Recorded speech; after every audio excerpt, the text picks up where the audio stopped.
चोर आया, तलवार को बजा के लेकर के आया, बलि देने के लिए वृक्ष देवता को गर्दन पर मारा।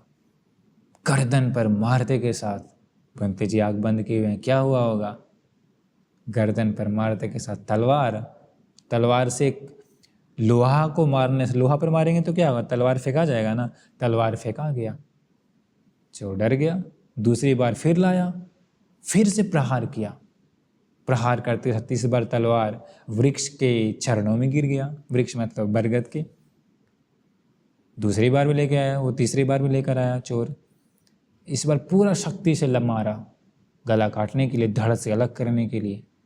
कैसा होगा वो बंते जी ध्यान में बैठे हुए आंख बंद करके। तीसरी बार मारते के साथ तलवार ऐसे सिकुड़ गया, तलवार पूरा सिकुड़ गया। राजा के सारे रोम रोम खड़े हो गए, शरीर से पसीना बहने लगा। सारे चोरों का आंख खुले की खुले रह गया। वह मेन चोर तलवार को फेंक दिया, चरणों में गिर गया। गिर के कहता, हे भगवान, हे ईश्वर, आप कौन है? हम लोगों ने इस पेड़ के नीचे सैकड़ों लोगों की बलि दी है। जब यहाँ पर लोगों को लाते हैं तो उन लोगों का पूरा 1 नंबर 2 नंबर सब बहता है, पसीना बहता है, डरते हैं, बेहोश होकर गिर जाते हैं। पर आप कौन हैं? आपके चेहरे पर डर नाम का चीज नहीं है। आप कौन है? वो लोग सोचा ये तो साक्षात भगवान आ गए। चोरों ने सोचा था। वो बंती जी कहते हैं कि डरना मेरे जीवन का स्वभाव नहीं है।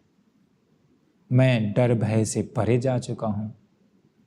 डर भय आदि सब चीज उत्पन्न होता है मन में लोभ क्रोध मोह आदि गंदगी के होने से। वो सारे गंदगी मैं नष्ट कर चुका हूँ। मैं भवसागर से पार जा चुका हूँ।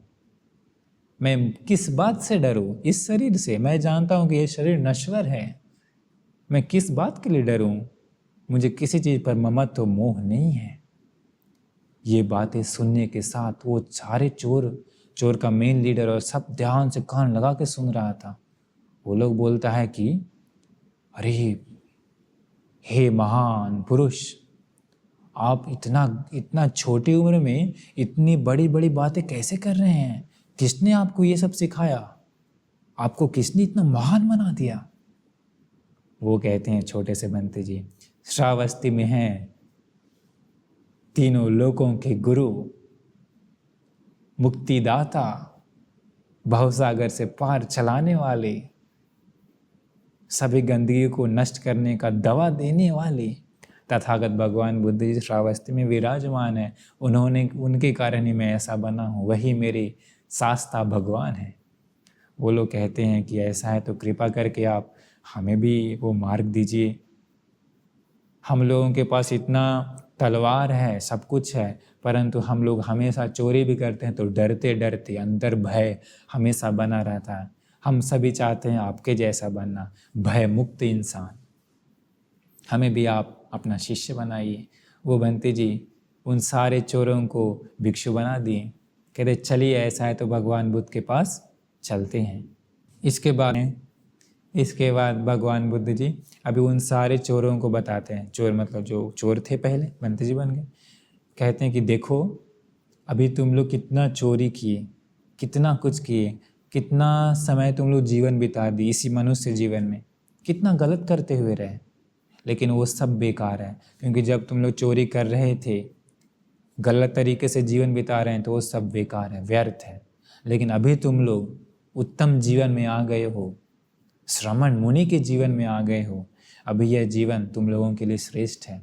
इसका भगवान बुद्ध जी बहुत सुंदर गाथा बताते हैं। ऐसा बताते हैं, योचे वत्स सतंग जीवी दुस्सीलो असमाहितो एकाहं जीवितं सेयो शीलवंतस्य जहाइनो।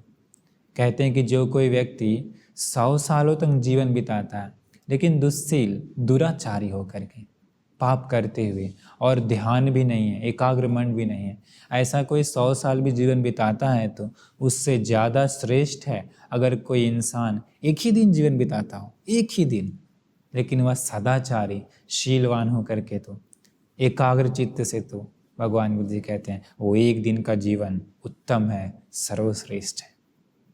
इसके बाद वो सभी लोग भगवान बुद्ध की शरण गए, चीवर तो पहने हुए थे, धर्म सुन के कुछ ही दिन मेहनत किए, वो सब लोग अरहत हो गए, भव सागर से पार चले गए। देखिए, एक उत्तम इंसान के कारण, एक छोटे से नन्हे से बंती जी के कारण कितने सारे लोगों का उद्धार हो गया ना। वो कितना कहाँ कहाँ वो लोग चोरी करते करते भटक रहे थे, पर उन लोगों का भी कहीं ना कहीं पुण्य था उत्तम लोगों का संगति करने का। वो चोर लोग पिछले जन्मों में जरूर उत्तम लोगों की संगति में रहे होंगे, कर्म के आधार पर इस जीवन में तो चोर बन गए, लेकिन जैसे एक उत्तम सत्पुरुष इंसान मिलता है तो वो लोग तुरंत उसके सामने झुक गए।